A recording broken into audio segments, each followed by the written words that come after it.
पुंडलिकवरदा हरिविठ्ठल श्री ज्ञानदेव तुकाराम सद्गुरुदादा महाराज की जय। श्री गुरु ध्यान श्री गुरु अर्चन हे न घडता मती होईल मंदा। श्री गुरु विठ्ठल भावे वंदा दाखविती निज परमानंदा। गुरु परमात्मा परेशो ऐसा ज्याचा दृढ विश्वासो। देवतयाचा अंकिला स्वये संचला ज्याचे घरी। एका जनार्दनी गुरुदेव येथे नाही बा संदेह। देवतयाचा अंकिला स्वये संचला ज्याचे घरी। शांतीब्रह्म श्रीमंत श्री एकनाथ महाराज या अभंगामधून गुरुदेवांवर असणारी आपली निष्ठा आणि त्या निष्ठेचं वर्णन करतात की अंतःकरणामध्ये आपल्या भाव असा दृढ झाला पाहिजे की गुरु परमात्मा परेशो, गुरु महाराज हेच परब्रह्म आहेत, त्यांच्याशिवाय आपलं परब्रह्म दुसरं कोणीही नाही। ऐसा ज्याचा दृढ विश्वास हो, अंतःकरणामध्ये दृढ विश्वास पाहिजे असा की गुरु परमात्मा परेशो आहे। याचा परिणाम नाथ महाराज सांगतात, देवतयाचा अंकिला स्वये संचला ज्याचे घरी। गुरुभक्तांचा परमात्मा अंकित होतो आणि स्वये संचला ज्याचे घरी, परमात्मा त्यांच्या घरी राहतो। पण याच्याकरता एक वर्मनाथ महाराज सांगतात की एका जनार्दनी गुरुदेव येथे नाही वा संदेह, की गुरु हेच देव आहेत। देव आणि गुरु वेगळे नाहीत, दोन शरीर जरी दिसत असले तरी हे एकच आहेत। दिसायला आपल्याला वेगवेगळे दिसतात। ब्रह्मसूत्रामध्ये अविभागेन दृष्टत्वात या सूत्रानं त्यांचं अविभागत्व या ठिकाणी सिद्ध करण्यात आलेलं आहे।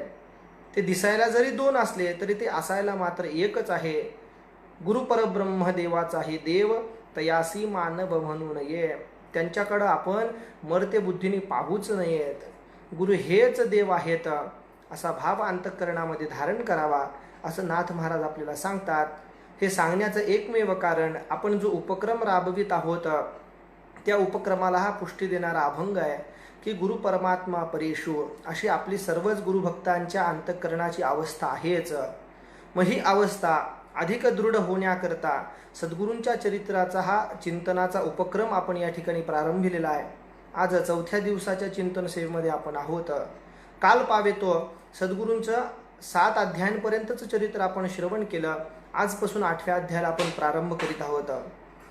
8व्या अध्यायाला प्रारंभ करत असताना नमन केलं आणि या नमनामध्ये सद्गुरूंचं गुणवर्णन करून सद्गुरूंची शरणागती केलेली आहे की सद्गुरूंची शरणागती केल्यानंतर गुरुभक्ताला कोणत्याही प्रकारचं कर्म बंधन प्राप्त होत नाही, तो सर्वांपासून मुक्त होऊन जातो। अशा आशयाचं या ठिकाणी नमन केलेलं आहे। नमन करत असताना सुखदुःखाधिक द्वंद्व किंवा देहाचे प्रारब्धाधिक भोग देखील गुरुभक्ताला भोगावे लागत नाही अशा आशयाचं हे नमन आहे। मग त्या ठिकाणी शंका घेण्यात आली की जे देहाचं प्रारब्ध आहे हे सुखाचा किंवा दुःखाचा परिणाम आहे, म्हणून आपल्याला कष्ट किंवा दुःख सोसावे लागतात। असं असेल, प्रारब्ध सगळ्यांनाच भोगावं लागतं, मग गुरुभक्ताला प्रारब्ध नाही का? अशा प्रकारची शंका घेण्यात आली आणि मग सांगण्यात आलं की स्वतः गुरु महाराज त्या गुरुभक्ताचं प्रारब्ध या ठिकाणी घालवतात आणि त्याला सुखाची निरंतर सुखाची प्राप्ती करून देतात। हे सांगत असताना वर्म सांगितलं गेलं की प्रारब्ध घालवतात म्हणजे काय करतात, तर तेच प्रारब्ध अनुकूल करतात, अनुकूल प्रारब्ध त्याला प्राप्त करून देतात। सुखदुःखाधिक द्वंद्व या देहाला पीडा करत असतात, पण मी देह नाही ही अवस्था गुरुभक्ताला ते प्राप्त करून देतात। आत्मानंदामध्ये गुरुभक्ताला तल्लीन करतात। द्वैत घालवून अद्वैत अवस्थेपर्यंत गुरुभक्ताला ते पोहोच करतात। म्हणून आपली एक दृढ भावना अंतःकरणामध्ये पाहिजे, एका जनार्दनी गुरुदेव येथे नाही बा संदेह, संदेह करण्याचं कारणच नाही। म्हणून अशा आशयाचं नमन करून पुढची कथाभाग या ठिकाणी वर्णन करतात। आत्तापर्यंत आपण सद्गुरूंचं चरित्र पाहत असताना एक अलौकिक कथाभाग पाहिला, एक इतिहास पाहिला की सद्गुरू दादा महाराजांना भगवान श्री पंढरीश परमात्म्याने आज्ञा केली आणि चातुर्मास्य कीर्तन सेवेची परंपरा त्या ठिकाणी प्रारंभ झाली। त्याच्यानंतर खाजगीवाले जे होते, हरिहरपंत, शिवाजीपंत, शिवरामप्पा खाजगीवाले यांच्या साह्यानं सद्गुरू दादा महाराजांनी आज पर्यंत आषाढ आणि कार्तिकी एकादशीला जो रथोत्सव होतो, या रथोत्सवाची स्थापना केली. हा इतिहास आहे, अलौकिक असणारं हे चरित्र आहे. भगवान श्री पंढरीनाथ परमात्म्याचं आषाढ शुद्ध एकादशी आणि कार्तिक शुद्ध एकादशीला सर्वांना दर्शन व्हावं, या भावनेतून हा रथोत्सव निर्माण केला गेला. आजही तो रथोत्सव मोठ्या आनंदानं उत्साहानं संपन्न होत असतो. स्वतः सद्गुरू त्या रथापुढे दिंडी घेऊन चालतात. आजही आपली दिंडी बरोबर 12 वाजता त्या दिवशी निघते. आपली दिंडी पुढे गेल्याशिवाय आजही रथ निघत नाही, अशी आपली परंपरा आहे. त्यानंतर पुढचं चरित्र सांगत असताना सद्गुरूंचा या ठिकाणी अलौकिक असं कीर्तिवर्णन करतात. आणि कीर्तिवर्णन करताना सद्गुरू महाराज चातुर्मास्यामध्ये असताना अनेक लोकांनी महाराजांकडे यावं आणि अनेक लोकांनी कीर्ती ऐकून आपापल्या ग्रामामध्ये महाराजांना येण्याचं आमंत्रण द्यावं. अशा प्रकारे चातुर्मास्य पार पडत असतानाच नियम हा आपला निश्चित झाला की आमचा हा चातुर्मास्य करण म्हणजे हा नियम आहे, या नियमाला आता आम्ही कधीही त्यागणार नाही. तुका म्हणे जीव गेला तरी जावो, धरिला तो देवो भाव शुद्ध. प्राणपणानं महाराज हा नियम जपू लागले. जपत असताना एक वेळेला अशी घटना घडली. कोणी एक ब्राह्मण होता, त्याला काही आधी भौतिक पीडा झाली, त्रिताप प्राप्त झाले आणि तो सर्वस्व त्यागून पंढरीला आला. भगवान श्री पंढरीनाथ परमात्म्याच्या समोर तो अनुष्ठानाला बसला.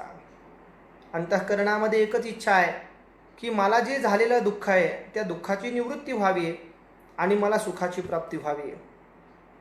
त्याला दुःख कोणतं होतं तर त्याला कर्ज झालेलं होतं आणि ते कर्ज फेडणं त्याला शक्य नव्हतं, म्हणून तो भगवंताच्या दरबारामध्ये आला. आणि त्याची अवस्था तो या ठिकाणी वर्णन करतोय की ज्याच्यापाशी धनसंपत्ती आहे त्यालाच या जगतामध्ये मान सन्मान लौकिक आहे. जोवरी चळनगा तोवरी म्हणती माझा, सकल संतांनी वर्णन केलंय. तशीच अवस्था याची आहे. जयापाशी बहुसंपदा आप्त इष्ट मानिती सदा, बहिणी म्हणती दादा दादा सेवक सर्वदा नम्र असती. संपदा आहे म्हणून आप्त इष्ट मानतात, बहिणी दादा दादा म्हणून मानू लागल्या, सेवक सर्वदा नम्र झाले. पण मात्र हे सगळं आटलं की हे सगळे आपल्यापासून लांब गेले. जोवरी पैसा तोवरी बैसा, जगी न्याय विचित्र ऐसा, निर्धन ब्राह्मण ऋणवेसा, सन्मुख पंढरीशा अनुष्ठान करी. जगाचा हा विचित्र न्याय आहे. ज्याच्यापाशी संपत्ती धन आहे त्याला जगतामध्ये मानमान्यता आहे, पण पैसा संपला की मानमान्यता ही संपते, असा त्याला विचित्र अनुभव आला आणि त्याला ऋण झालेलं होतं. म्हणून तो भगवंताच्या समोर येऊन अनुष्ठान करू लागला. त्याची भक्ती अर्थार्थी होती, निश्चित निष्काम भक्ती त्याची नव्हती, पण अर्थार्थी भक्त जरी असला तरी भगवंतानं त्याच्यावर कृपा केली. भगवंतानं त्याला या ठिकाणी स्वप्न दृष्टांत दिला. त्याच वेळेला पन्हाळगडावर कोणी एक राजा राज्य करीत होता. पन्हाळगडाचा अधिपती कोणी असेल त्या काळामध्ये तोही भक्तिप्रेमाने शुद्ध अंतःकरणाने या ठिकाणी गडाचं साम्राज्य चालवत होता. भजनामध्ये तत्पर होता, राजा होता, पण या ठिकाणी संतुष्ट वृत्तीनं राहणारा होता. आणि त्याच्या स्वप्नामध्ये भगवान परमात्मा गेले. स्वप्न पडलेलं त्यांनी पाहिलं की भगवान परमात्मा स्वप्नामध्ये आलेले आहेत. त्याच वेळेला एकाएक परमात्मा गुप्त झाले आणि भव्य मूर्ती विशाल नयन, शुद्ध शुभ्र वस्त्रे परिधान, माळा मुद्रा अलंकार पूर्ण, हास्य वदन नाम स्मरे, असं रूप त्याच्या डोळ्यासमोर आलं स्वप्नामध्ये. सद्गुरू दादा महाराजांचं दर्शन त्याला स्वप्नामध्ये झालं. अनेक माळा गळ्यामध्ये आहेत, मुद्रा लावलेल्या आहेत, हास्य वदन आहे आणि मुखामध्ये नामस्मरण आहे. ही मूर्ती पाहिल्याबरोबर त्यानं स्वप्नामध्येच नमस्कार केला. धन्य झालो जी दर्शने, अशा प्रकारे त्यानं भगवंत सद्गुरू दादा महाराजांची प्रार्थना केली. महाराजांनी त्याला स्वप्नामध्ये सांगितले, एक काम कर, तुझ्या भक्तीवर मी प्रसन्न झालोय म्हणून तुला हे दर्शन प्राप्त झालंय. ऋणमुक्त होण्याकरता एक ब्राह्मण तुझ्याकडे येईल, त्याला जे पाहिजे ते देऊन टाक, अशी माझी इच्छा आहे. राजांनी चरणावर मस्तक ठेवलं आणि विचारलं, महाराज आपण कोण आहात? कारण आधी पांडुरंग परमात्मा राजाला स्वप्नामध्ये दिसला होता. एकाएक परमात्मा जाऊन सद्गुरू महाराज स्वप्नामध्ये दिसल्यानंतर त्यानं विचारलं, महाराज आपण कोण? आपल्याला ओळखायचं कसं? भगवंत रूपी सद्गुरू दादा महाराज त्यावेळेला सांगतात की विठोबा दादा चातुर्मास्ये, वास्तव्य पंढरपुरी असे, संत अवतार घेऊन विषय भक्ता सौरस पुरवितो. स्वतः भगवंत रूपी सद्गुरू महाराज सांगतात की मी संत अवतार घेतलेला आहे, पंढरपुरामध्ये वास्तव्याला आहे आणि विठोबा दादा चातुर्मासी हे नाव मी आता सध्या धारण केलेलं आहे. देवगुप्त झाले.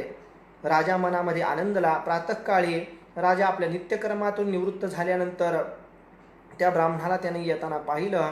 सन्मानाने ब्राह्मणाला आणल्यानंतर मंगलस्नानादी उपचार करविले आणि अंतःकरणामध्ये काय इच्छा असेल ते मागावं म्हणून सांगितलं. ब्राह्मण मितवचनी होता. त्यानं सांगितलं की कर्म धर्म पुण्य माझं गहाण पडलेलं आहे, ऋण झालेलं आहे, सहस्र होन माझ्यावर ऋण आहे. राजाने तात्काळ ती पूर्तता केली. पूर्तता केल्यानंतर वस्त्र अलंकार परिपूर्ण सगळं देऊन ब्राह्मणाची बोळवण केली आणि मग ब्राह्मण आपल्या मार्गाने निघून गेले. निघून गेल्यानंतर राजाने विचार केला, ज्या संतमूर्तीचं आपल्याला दर्शन झालेलं आहे स्वप्नामध्ये, त्यांचं प्रत्यक्ष दर्शन आपण घेतलं पाहिजे. म्हणून राजा निघाला. शुभ मुहूर्त पाहून पंढरपूरला राजा आला. आल्यानंतर राजाने या ठिकाणी चंद्रभागेचं स्नान केलं, भगवंताचं दर्शन घेतलं आणि सगळ्या पंढरीमध्ये शोधाशोध तो करू लागला की माळा मुद्रा धारण करणारे विठोबा दादा चातुर्मास्य नावाचे कोणी या ठिकाणी संत आहेत का, असा विचार राजा करतोय. सगळ्यांना शोधाशोध करू लागलेले आहेत. त्याच वेळेला जी मूर्ती आपण स्वप्नामध्ये पाहिली होती तीच मूर्ती या ठिकाणी राजाला दिसली. महाराजांचं दर्शन राजाला झालं. साष्टांग प्रणिपात राजाने केला. सकळ वृत्तांत निवेदन केला आणि काही काळ संत संगतीचा लाभ राजाने प्राप्त केला. अनुग्रह महाराजांचा प्राप्त केला आणि समाधान अवस्थेला तो राजा पावला. याच ठिकाणी चातुर्मासी हे नामाभिधान प्राप्त झालं आमच्या परंपरेला. अजून एक कथा या ठिकाणी याच नामाभिधानाच्या संबंधानं प्राप्त होते. संत चरित्रे परमपावन, चमत्कार दावी रमारमण. स्वतः परमात्मा संतांच्या द्वारे चमत्कार नेहमी दाखवत असतो. चमत्कार करणं हे संतांचं लक्षण नाही, संतांचा स्थायी भाव नाही, पण परमात्मा त्यांची कीर्ती वाढवण्याकरता चमत्कार दाखवत असतो. वाऱ्या हाती माप चाले सज्जनाचे, कीर्तिमुख त्याचे नारायण. परमात्मा त्यांची कीर्ती वाढवण्याकरता अशी लीला करत असतो. म्हणून अजून एक घटना या चरित्राच्या दृष्टीनं आपल्याला पाहता येते. आषाढीचा उत्सव सुरू होता. आषाढ शुद्ध एकादशी होती. अनेक वारकरी वैष्णव भक्त पंढरपूरमध्ये आलेले होते. मोठा सोहळा या ठिकाणी सुरू होता. त्याच वेळेला कोणी एक वृद्धा नारी अंतःकरणामध्ये इच्छा आहे की एकादशीच्या दिवशी भगवंताचं आपल्याला दर्शन व्हावं. त्या काळातली जरी आषाढी एकादशी असेल तरीही गर्दी होतीच. गर्दीमध्ये दर्शनाच्या रांगेमध्ये उभारली, पण तिला त्रास होऊ लागला. रांगेतून बाहेर फेकल्या गेले. मनामध्ये आपल्या प्रारब्धाला दोष देऊ लागले की आपण कोणतंही चांगलं कर्म न केल्यानं आपल्याला भगवंताचं दर्शन होणार नाही, असं ती बोलू लागली. त्याच वेळेला कोणी एक वैष्णव वारकरी तिथे होता. त्यानं सांगितलं, आई एक काम करा, तुम्हाला भगवंताचं दर्शन होत नाही हरकत नाही, पण भगवत स्वरूप असणारे जे संत आहेत त्यांचं दर्शन तुम्हाला होऊ शकेल. तुम्ही एक काम करा, इथे प्रदक्षिणा रोडलाच खाजगीवाल्यांचा वाडा आहे. त्या वाड्यामध्ये श्री सद्गुरू विठोबा दादा महाराज चातुर्मासी नावाचे भक्त आहेत. त्यांचं दर्शन तुम्ही घ्या. प्रत्यक्ष भगवंताच्या दर्शनाचं फल तुम्हाला प्राप्त होईल. देवते संत निमित्त त्या प्रतिमा. देव भक्त दुजा नाही विचार. संत आणि देव काही वेगळे नाहीत, निमित्त प्रतिमा आहेत फक्त. तुम्ही तिथं जा, महाराजांचं दर्शन घ्या. तिला आनंद वाटला. ती निघाल्यानंतर महाराजांचं कीर्तन चालू होतं आणि कीर्तन चालू असताना कीर्तनामध्ये अतिशय दाटी झालेली होती. वाट काढत काढत ही म्हातारी आजी पुढे पुढे येऊ लागली, पण गर्दी असल्या कारणानं तिलाही पुढे येता येईना. पुन्हा आपल्या प्रारब्धाला दोष देऊ लागली की कोणतंही अनुकूल आचरण माझ्याकडून घडलेलं नसल्या कारणाने मला देवाचं दर्शन मिळालं नाही, पण आता संत दर्शनापासूनही मी विन्मुख झाले. पश्चात्ताप अंतःकरणामध्ये करू लागले. कोणतंही पुण्य मी केलेलं नाही, निव्वळ माझ्याकडून या ठिकाणी कर्म घडलं, पण त्या कर्माचा चांगला परिणाम मला आता काही मिळणार नाही. प्रारब्धाला दोष देऊ लागले, आपल्या आचरणाला दोष देऊ लागले.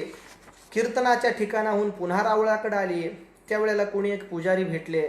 त्या पुजाऱ्यांना तिची दया आली. वृद्ध आहे, एकटीच आहे, म्हणून त्या पुजाऱ्यांनी तिला भगवंतापर्यंत पोहोच केलं. देवाच्या समोर उभी राहिल्यानंतर परमात्म्याचं ते स्वरूप निहाळलं. पाहिली आवेध लावी बैसे जीवी जडूनी. अंतःकरणपूर्वक परमात्म्याला वंदना केली. नमस्कार केला, ते रूप मनामध्ये साठवलं. राहू आता हेची ध्यान, डोळा मन लंपट, परमात्म्याला प्रार्थना केली. आणि एक नारळ जो तिने सोबत आणलेला होता तो भगवंताच्या हातापाशी तिनं ठेवला. त्या काळामध्ये काही असे बंधनं नव्हते की या वस्तू इथं ठेवाव्यात, त्या वस्तू तिथं ठेवाव्यात. तिने तो नारळ घेतला आणि आपल्या स्वहस्ते भगवंताच्या हातापाशी ठेवला. ठेवल्यानंतर दर्शन सगळ्यांचे झाल्यानंतर पुजारी लोक आवरावर करू लागले. भगवंतापासलं सगळं त्यांनी प्रसाद, तुळशी, बुक्का, फुलं, हार सगळे बाजूला केले आणि भगवंताला शाल घालण्यात आलेली होती. त्याच वेळेला पुजाऱ्यांनी पाहिलं की हा नारळ इथे आहे. तो काढण्याचा ते प्रयत्न करू लागले. तो नारळ काही निघाला नाही. तो नारळ तसाच त्यांनी ठेवला. घरी आले. घरी येऊन झोपल्यानंतर भगवान परमात्म्याने स्वप्नामध्ये दृष्टांत देऊन सांगितलं की हा नारळ तुम्हाला मिळणार नाही. हा नारळ सद्गुरू श्री विठोबा दादा महाराज चातुर्मास्य यांचा आहे. त्यांना तुम्ही बोलवा, माझ्या स्वतःच्या हस्ते मी त्यांना हा नारळ देणार आहे. तोपर्यंत चातुर्मास्य म्हणून पंढरपुरामध्ये महाराजांना कोणीही ओळखत नव्हतं. कारण कुलपरंपरेनं चालत आलेलं उपनाव हे गोसावी होतं. महाराज लहान लहान मुलांना बसवून त्यांच्याकडून नामचिंतन करून घ्यायचे, म्हणून त्यांना लेकरूवाळेही म्हणत.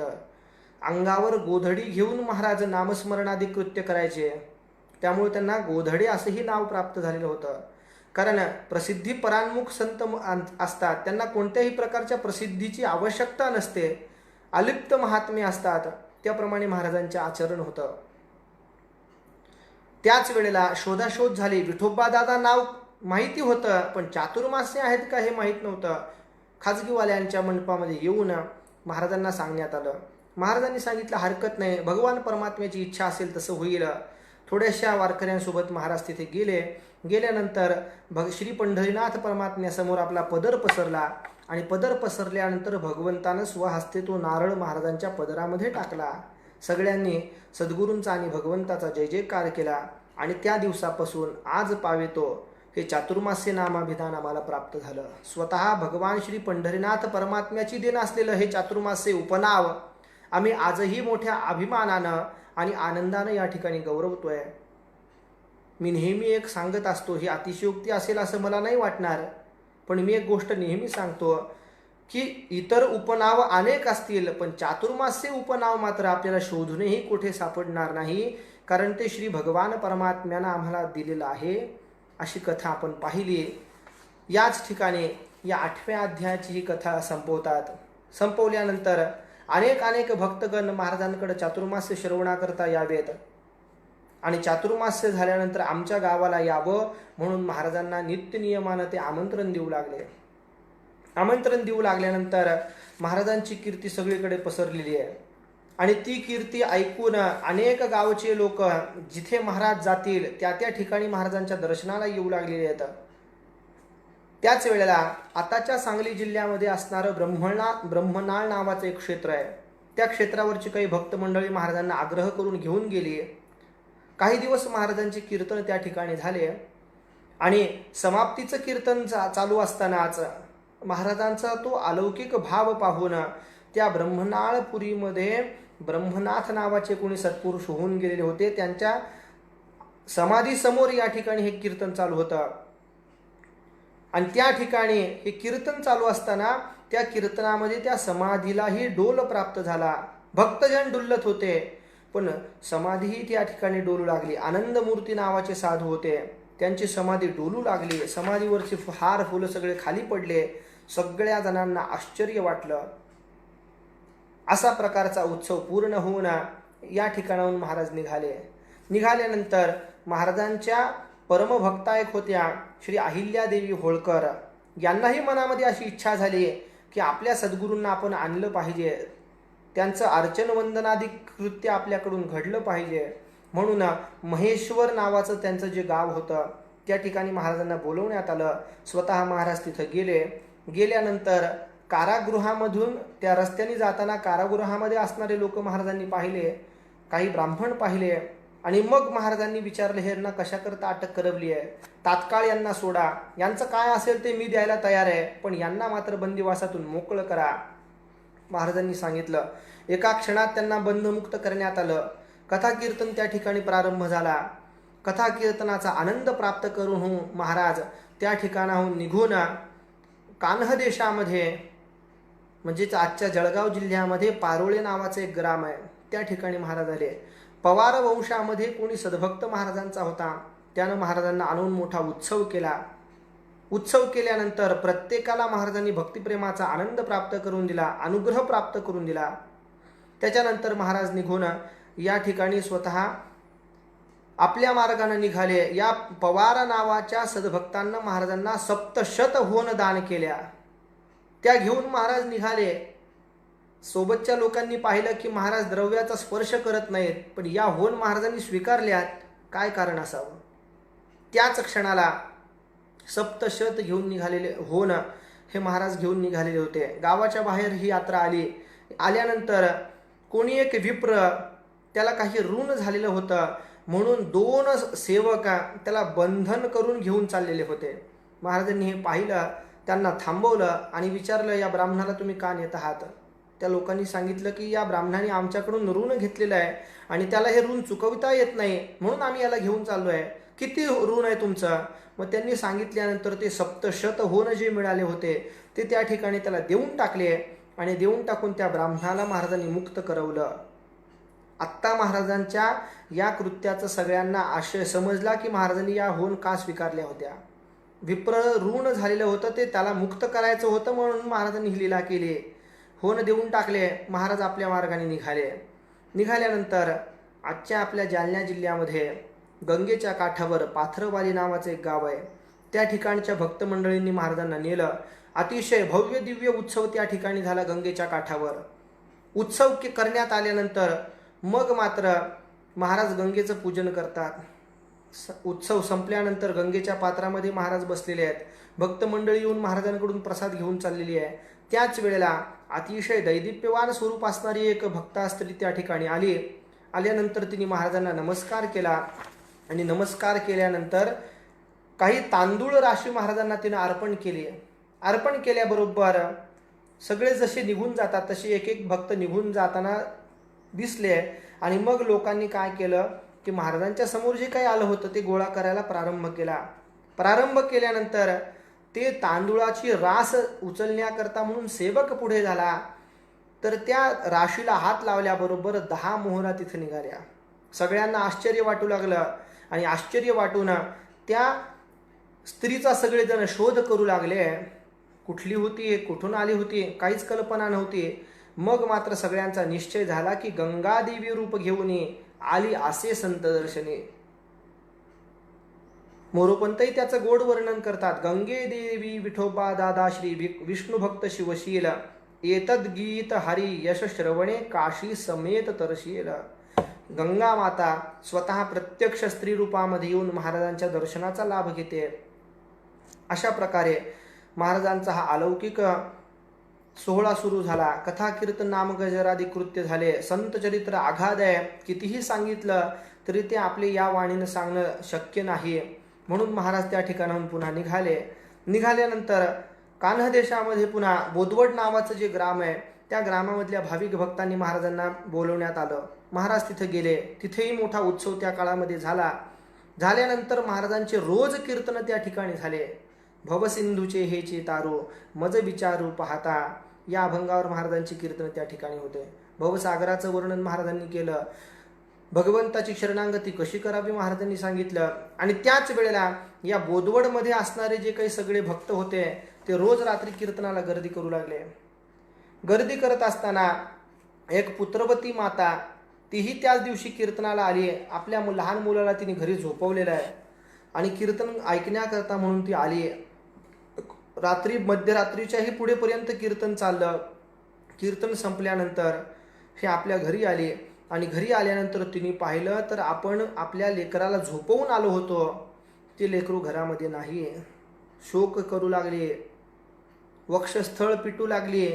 माझ्यावर दुःखाचा डोंगर कोसळला म्हणून आरडाओरडा करू लागली, रडू लागली की एकुलते एक माझं बालक, मी झोपवून आले होते आणि कीर्तनाकरता मी गेले आणि तेवढ्यामध्ये घात झाला. सगळीकडे शोधाशोध करू लागली पण बालक काही सापडेना. शेजाऱ्यांना विचारते, इकडे तिकडे फिरू लागली, हंबरडा फोडू लागली. मी कीर्तनाला गेले, हा माझ्याकडून अविवेक घडला, म्हणून या ठिकाणी इकडे तिकडे पळता पळता पडू लागली, रडू लागली. यांच्या कीर्तनाला मी गेले आणि माझं बालक या ठिकाणी हरवलं. सगळ्या गावात शोधाशोध करू लागले. हे पुत्रा, माझ्यावर रुसलास का? धाव धाव, मी तुझ्या प्रेमाला त्यागून कीर्तनाला गेले, म्हणून असं हे फल मला मिळालं की काय? भूत आलं होतं का? कोणी पिशाच आलं होतं का? नाही, ते या ठिकाणी बोलू लागली. आणि मग मात्र ती बोलता बोलता बोलते, कीर्तने माझे बुडविले घर, कीर्तने माझा तोडिला थार, कीर्तने माझा जन्मांकुर, उपटिला साचार साजनी. कीर्तनाने माझा घात केला, माझं लेकरू या ठिकाणी हरवलं. अशा प्रकारची अदवा तद्वा बोलू लागली. जीवने बिन मासोळी, जीवी तैसी तळमळी. पाण्यातून मासा बाहेर काढल्यानंतर ज्याप्रमाणे तळमळ करतो तद्वत हिची अवस्था झाली. आणि मग शोक करू लागली. सगळेजण तिला समजवू लागले. त्याच वेळेला इकडे प्रकार काय घडला?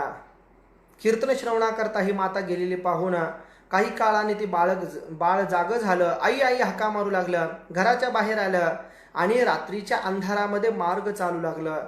त्याच मार्गावर एक विहीर होती. त्या विहिरीमध्ये बालक हे पडलं. अशा प्रकारची ही घटना घडली होती. प्रातःकाळ झाल्यानंतर नरनारी येती उदका कारणे. स्त्रिया सकाळी सकाळी पाणी भरण्याकरता म्हणून त्या विहिरीवर आल्यानंतर बालकाचा आवाज येतोय म्हणून त्यांनी खाली वाकून पाहिलं तर बालक विहिरीमध्ये होता. बालकाचं अर्ध शरीर वर होतं, अर्ध शरीर पाण्यामध्ये होता. सगळीकडे ही वार्ता पसरली. ती आई देखील त्या बालकाची धावत धावत त्या ठिकाणी आली. जैसी पिला कारणे पक्षीण धावत येते त्याप्रमाणे ही आई धावत आली. आणि धावत आल्यानंतर मग या लेकराला काढण्यात आलं. काढण्यात आल्यानंतर त्याच्या कानामध्ये फुंकर घातली. त्याला आपल्या आलिंगनामध्ये घेतलं. मुखचुंबन करू लागली. आणि मग म्हणते की या महाराजांच्या कृपेने माझ्या बालकाला जीवन प्राप्त झालेले आहे. महाराजांना ही घटना कळली. महाराजही त्या ठिकाणी आल्यानंतर म्हणते मी शोकग्रस्त झाले आणि शोकग्रस्तामध्ये मी महाराजांना आणि कीर्तनाविषयी अदवा तद्वा बोलले. क्षमा करा महाराज मला. त्या बालकाला महाराजांच्या चरणावर घातलं आणि महाराजांकडे पाहून ते बालक हसू लागलं. आणि त्याच वेळेला या बालकाला त्या मायेने प्रश्न केला, अरे बाळा, एवढ्या खोल विहिरीमध्ये, एवढ्या मोठ्या पाण्यामध्ये तू राहिलाच कसं काय? मला कृपा करून सांग बरं. सगळे गाव त्या ठिकाणी होतं. आणि त्याच वेळेला या बालकाने महाराजांकडे निर्देश केला आणि सांगितलं की या महाराजांनी मला त्यांच्या खांद्यावर बसवून धरलं आणि विठ्ठल विठ्ठल असं मुखानं ते म्हणत होते आणि मलाही त्यांनी विठ्ठल विठ्ठल म्हणायला सांगितलं. या ग्रामस्थांनी ही सगळी घटना ऐकली आणि ते बालक सांगू लागलं की ग्रामस्थ ज्या वेळेला इथं आले त्याच वेळेला यांनी पाण्यामध्ये बुडी घातली आणि हे महाराज वर निघून आलेले आहेत माझ्या आधी. अशा प्रकारचं त्यानं बालसुलभ भावामध्ये सांगितलं. मोरोपंत सांगतात, कीर्तन महिमा ऐसा आला तो शिशु पडोनी कुपात, उल्हाट यंत्र सुटता गोळा गुंतल कसा तरी कुपात. की कीर्तनाच्या महिमेनं हा शिशु पाण्यामधून वर आला आणि नेमका हा भगवंताचाच अवतार आहे अशी धारणा सगळ्या भगवत भक्तांची झाली. महाराजांच्या प्रती सगळ्यांची झाली. महाराजांचा पुन्हा जय जयकार झाला. पुन्हा मोठा उत्सव केला. लोक दर्शनाला येऊ लागले. ज्याप्रमाणे वैकुंठामध्ये भगवंताच्या प्रती प्रत्येक भक्ताची अवस्था असेल तशी अवस्था बोधवडमध्ये निर्माण झाली. आणि हा म्हणता पंचकृषीमध्ये ही बातमी गेली आणि पंचकृषीचे भगवत भक्त वारकरी वैष्णव महाराजांच्या दर्शनाकरता म्हणून तिथे येऊ लागले आणि महाराजांचा मोठा गौरव त्या ठिकाणी झाला. अशा प्रकारे हा 9वा अध्याय या ठिकाणी संपला. आता 10व्या अध्यायाला या ठिकाणी प्रारंभ करतात. पुन्हा सद्गुरूंचं नमन केलं. सद्गुरूंना एक विशेष उपमा या ठिकाणी दिली. ओम नमो सद्गुरु धन्वंतरी, कृपा पियुषेची निरोग करी, रोग बीज जन्म जन्मांतरी निर्मूल करी निजदासा. सद्गुरू काय करतात तर सद्गुरू धन्वंतरी असतात. निज भक्ताला म्हणजे गुरु भक्ताला आपल्या कृपा पियुषाने ते निरोग करतात. मग गुरु भक्ताला रोग कोणता आहे तर भवरोगा ऐसा दारुणू, फिटे गुरुकृपे न लगता क्षणू. भवरोग या गुरुभक्ताला प्राप्त झालेला आहे पण तो भवरोग एका क्षणामध्ये गुरुकृपेनं या ठिकाणी नष्ट होतो. अशा प्रकारचं नमन केलं आणि नमन करून या ठिकाणी पुढचा कथा भाग सांगतात. काय झालं, महाराज सगळं हे यात्रा करून सगळी फिरस्ती करून महाराज अन्व्याला आले. अन्व्याला आल्यानंतर अनेक हरिभक्त संत या ठिकाणी महाराजांच्या भेटीला येऊ लागले. हरिकथन, नामगजर, गीता भागवत निरंतर, नित्यनेमानी भजन, अतिशय असे चांगले काम होऊ लागले. त्याच्यानंतर आषाढी वारी जवळ आलेली आहे, म्हणून पंढरीला प्रयाण करायचं आपल्याला असं निश्चित ठरलं. सुमुहूर्त पाहिला. ज्योतिष पंडित यांना बोलवून या ठिकाणी सुमुहूर्त काढलं आणि संपूर्ण आनंदानं महाराजांची यात्रा ही पंढरपूरकडे प्रस्थान ठेवते. लहान थोर नर नारी महाराजांच्या सोबत निघालेली आहेत. खांद्यावर महाराजांनी पताक घेतली, गळ्यामध्ये विणा घेतला. नामस्मरण करत करत ही दिंडी प्रस्थान पावली. वस्तीस नित्य हरिकीर्तन होईये. रोज कीर्तन महाराजांचं होऊ लागलं. असा थोर समुदाय घेऊन महाराज पंढरपूरच्या वाटेला निघाले. दुपारी कवेगाव नावाच्या गावामध्ये महाराज थांबलेले असताना वाळवंटामध्ये दिंडी थांबलेली आहे. सगळेजण आपापला स्वयंपाक करत होते आणि त्याच क्षणाला स्वयंपाक संपल्यानंतर महाराजांनी पाहिलं की जवळच अतिवृष्टी होतीये. लोकांनीही पाहिलं आणि लोक घाबरले. पटकन आपण जेवण करावं आणि आता आपल्या मार्गाला लागावं, पण इतक्या कमी वेळामध्ये जेवण होतील असं नाही. महाराजांकडं पाहिलं, महाराजांनी ओळखलं आणि कृपा कटाक्षानं सगळ्यांना अभयदान प्राप्त करून दिलं. काळजी करू नका, भोजने सारा यथा निगुती, तुम्ही भोजन करा, निर्भय असा, भगवान परमात्मा आपलं रक्षण करणार आहे असं अभय महाराजांनी दिलं. मेघ विजूंचा कडकडाट, जवळच अतिवृष्टी होत होती, पण या सगळ्यांचं भोजन होईपर्यंत यांच्यापाशी पाण्याचा एकही थेंब आला नाही. लहान थोर समस्त जन ग्रामाभितरी नदीतून उपरी येताची न लगता क्षण, नदी संपूर्ण उदक भरे. जशी ही दिंडी त्या पात्रातून गावाकडे वर आली त्या क्षणाला नदी दुथडी भरून वाहू लागली. मग कळून चुकलं की महाराजांचीच आपल्यावर कृपा झाली. महाराजांच्या कृपेने आपण या संकटापासून वाचलो. पंढरपुरामध्ये महाराज आले. कथा कीर्तन पुन्हा होऊ लागलं. चातुर्मास्य वारी पूर्ण करू लागले. चातुर्मास्यामध्ये पुन्हा पुन्हा भगवंताची आराधना कीर्तनादी कृत्य होऊ लागले. अशा प्रकारानं महाराजांचा हा लौकिक वाढू लागला. अनेक शिष्य येऊ लागले.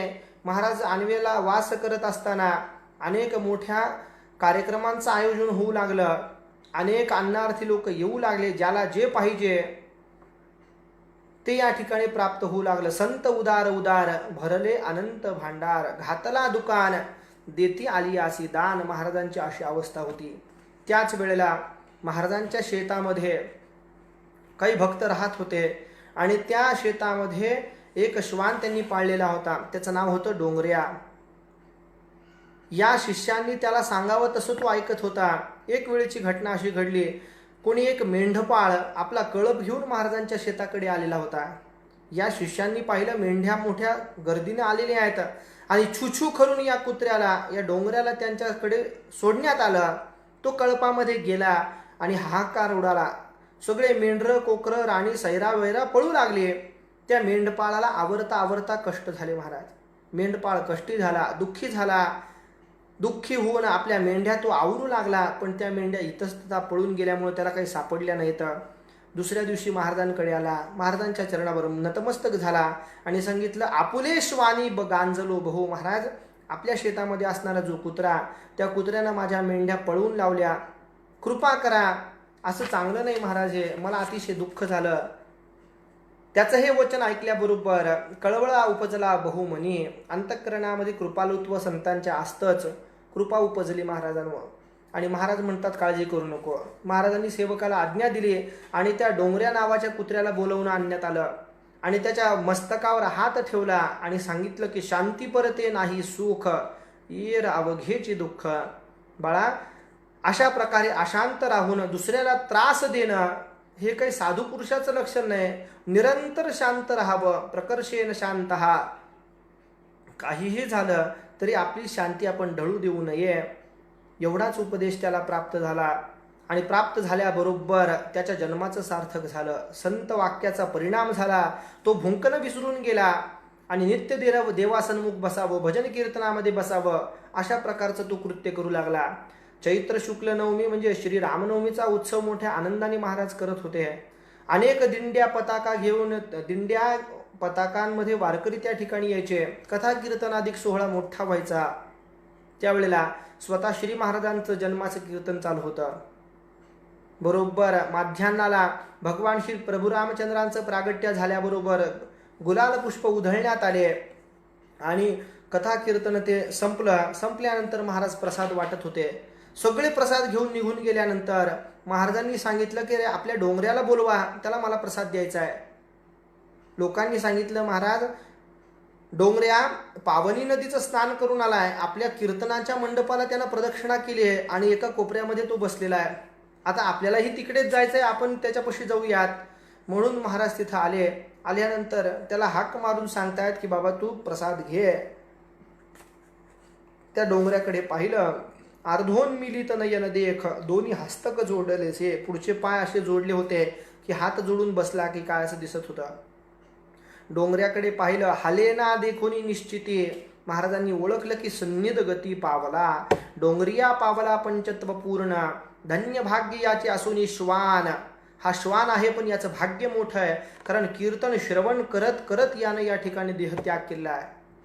जे गती योगी असी, कर्मी ज्ञानी क्षीणता सायासी, जपी तपी संन्यासी, न मिळेसी ऐसी पावला तो. जी गती योग्यांना ज्ञानी लोकांना जपतपादिक संन्यास्यांना मिळणार नाही ती गती या डोंगऱ्याला मिळाली. कीर्तन ऐकत ऐकत डोंगऱ्याला या ठिकाणी समाधी अवस्था प्राप्त झाली. श्री मोरोपंत आपल्या काही लेखांमध्ये असे लिहितात की ज्यावेळेला महाराज बारामतीच्या दौऱ्याला यायचे त्यावेळेला हा डोंगऱ्या कुत्रा महाराजांच्या सोबत असायचा. यदा कदाचित जर कोणती एकादशी रस्त्या आमच्या बारामतीमध्ये आली तर या डोंगऱ्याला शेंगदाणे खाऊ घालण्याचं काम मी करायचो, आर्याकार मोरोपंत सांगतात. आणि मी शेंगदाणा टाकल्यानंतर डोंगऱ्याने त्याला स्पर्श करू नये, पण जर शेंगदाणा टाकताना श्री विठ्ठल म्हटलं असेल त्याच शेंगदाण्याला या डोंगऱ्यानं काय करावा, स्पर्श करावा. धन्य भाग्य याचे असून श्वान, जरी तो श्वान होता पण संत संगतीमध्ये होता.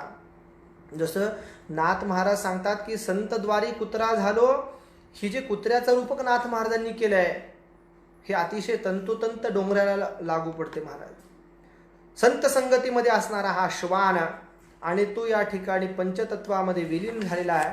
महाराजांनी मोठी दिंडी सोहळा केला, पालखीमध्ये त्याला बसवून नगर प्रदक्षिणा पुन्हा करवली आणि त्याची समाधी महाराजांनी स्वहस्ते निर्माण केली. पावनी नदीच्या काठावर या ठिकाणी त्याची समाधी महाराजांनी बांधलेली आहे.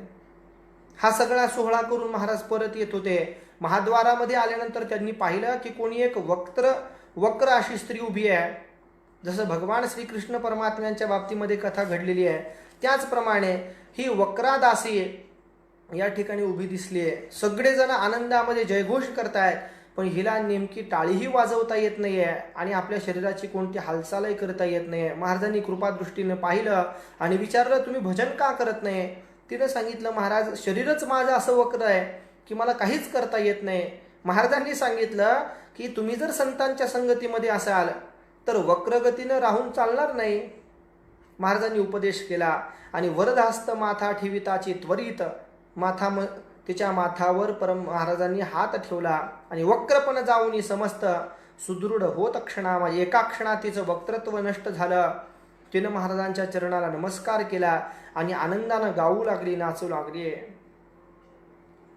मोरोपंतही सांगतात ज्याच्या वर प्रसादे वक्रदासीही झाली सहरला, श्वानाचाही सुक्ती श्रवण सुखे ताप सुदृढ ही सरला. दोन घटना मोरोपंतांनी इथंच या सांगितल्या, त्याच घटना या अध्यायामध्ये आलेल्या आहेत. दासी होती, वक्र होती, तिला महाराजांनी सरळ केलं आणि जो श्वान होता श्रवण सुखाच्या द्वारे तो मोक्ष तत्वाला प्राप्त झालेला होता. म्हणून या प्रकारानं या दोन घटनांच्या द्वारे या 10व्या अध्यायाला या ठिकाणी समाप्ती देतात आणि समाप्ती देत असताना सांगतात की दासानुदास संत दर्शन घडले तयवेळे जाण, मनी पावनी समाधान करी संपूर्ण दशमोध्याय. या 10व्या अध्यायाला आम्ही इथंच समाप्ती करतो. याचं कारण या दोनही कथांनी आमच्या अंतःकरणामध्ये असा भाव धारण झालेला आहे की संत संगतीमध्ये कोणत्याही प्रकारचा जीव आला तरी त्याचा उद्धारच होतो. हो का दुराचारी विषयी आसक्त पण संत कृपे त्वरित उद्धरती. 10व्या अध्यायापर्यंतची कथा आपण इथे पाहिली. आता पुढचा कथाभाग आपण उद्याला पाहणार आहोत. तोपर्यंत आपण इथे थांबूयात. पुंडलिक वरदा हरी विठ्ठल श्री ज्ञानदेव तुकाराम सद्गुरु दादा महाराज की जय.